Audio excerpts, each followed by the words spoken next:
Today we're going to talk just a minute about backgrounds. Whenever I start a watercolor painting, the first thing I actually paint is the background. And I make a decision when I choose my colors of what the background colors are going to be. And what I suggest you do before you ever touch the watercolor paper is to do some practice washes in the background to see what you want that background to look like. Because once you've established your background, you're pretty much stuck with it. So rather than be disappointed with that, I generally do this first. The other important thing is you want your painting to have continuity.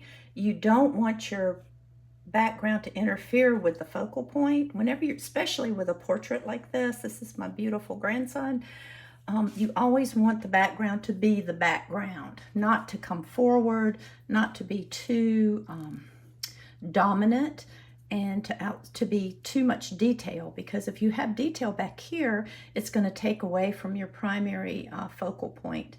So keep that in mind when you're doing backgrounds. I tend to make my backgrounds much simpler now than I used to. This is pretty much the same kind of example here.